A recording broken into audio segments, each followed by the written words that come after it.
Assalamualaikum dan selamat sejahtera. Kini bersama saya Tuan Haji Muhammad Kamal bin Ahmad Untung, Timbalan Pengarah Sektor Pembangunan Bakat Murid, Jabatan Pendidikan Negeri Johor sempena Kejohanan Akuatik MSSC 2026 yang berlangsung dengan penuh semangat dan kompetitif pada hari ini. Tuan Haji, bagaimana pandangan Tuan terhadap penganjuran Kejohanan Akuatik MSSC 2026 pada tahun ini? Okey, adik Zulaika, terima kasih atas soalan yang sangat baik itu. Pertamanya kita syukur, Alhamdulillah, program MSSJ Akuatik berjalan dengan lancar. Syukur, Alhamdulillah. Kedua, saya ucapkan terima kasih.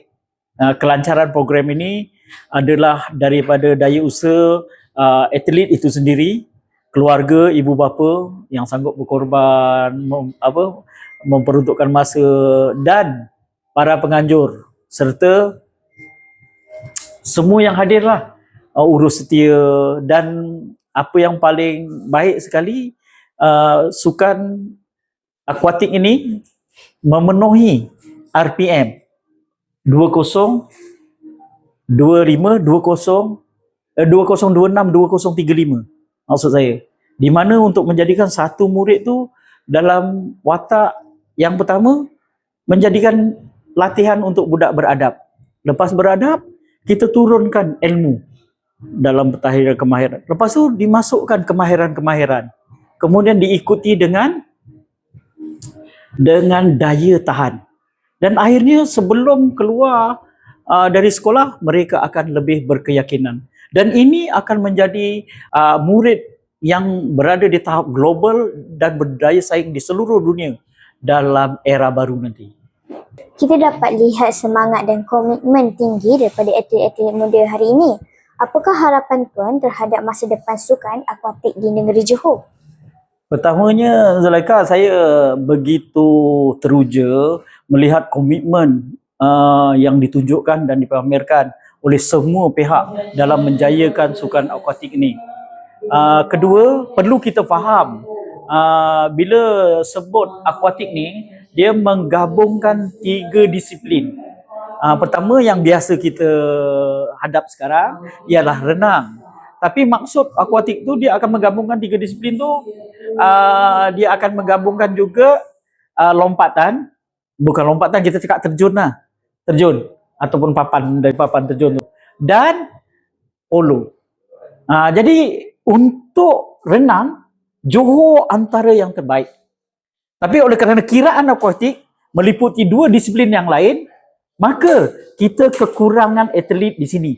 Dan di JPN sudah mengenal pasti, di JPN Johor maksudnya, kekurangan ini, maka program pembangunan dah dibuat di 2 disiplin ini. Kita mengharap dalam tempoh 3 ke 5 tahun akan datang, perkara ini, legasi ini akan dapat diteruskan dan kita akan mencapai satu tahap yang lebih baik. Akhir sekali, apakah pesanan dan kata-kata semangat daripada Tuan Haji buat semua atlet, jurulatih serta warga pendidik yang terlibat dalam MSSC Akuatik 2026 ini? Pertama-tama kita ucapkan syukur. Amanah kita untuk melaksanakan majlis sukan sekolah-sekolah negeri Johor, terutama sukan akuatik, berjalan dengan lancar. Terima kasih kepada semua peserta dan atlet serta keluarga mereka yang telah bertugas lumus, baik sekolah dan daerah. Akhirnya kita dapat melancarkan program MSSJ ini. Kepada semua jurulatih, syukur juga, terima kasih juga anda berjaya mengenal pasti bakat-bakat muda untuk digilap bagi mewakili negeri Johor dalam pertandingan MSSM tahun ini. Kepada yang menang, saya ucapkan tahniahlah, syabas, kekalkan prestasi, teruskan latihan. Manakala kepada yang tidak bernasib baik, ini bukan satu pengakhiran dalam akuatik ini. Teruskan latihan, banyakkan ilmu untuk belajar sains sukan, kan, yang lebih menarik supaya prestasi kita akan bertambah baik dan insya-Allah akan datang kita mula berada di podium. So, syabas semua, syabas tim akuatik MSSJ terbaik. Terima kasih diucapkan kepada Tuan Haji Muhammad Kamal bin Ahmad Untung atas perkongsian dan semangat beliau terhadap pembangunan bakat murid dalam arena sukan akuatik. Semoga kejohanan akuatik MSSJ 2026 terus melahirkan atlet-atlet muda yang cemerlang di peringkat lebih tinggi. Saya Zulaika, wartawan Sekapo TV melaporkan untuk kejohanan akuatik MSSJ 2026.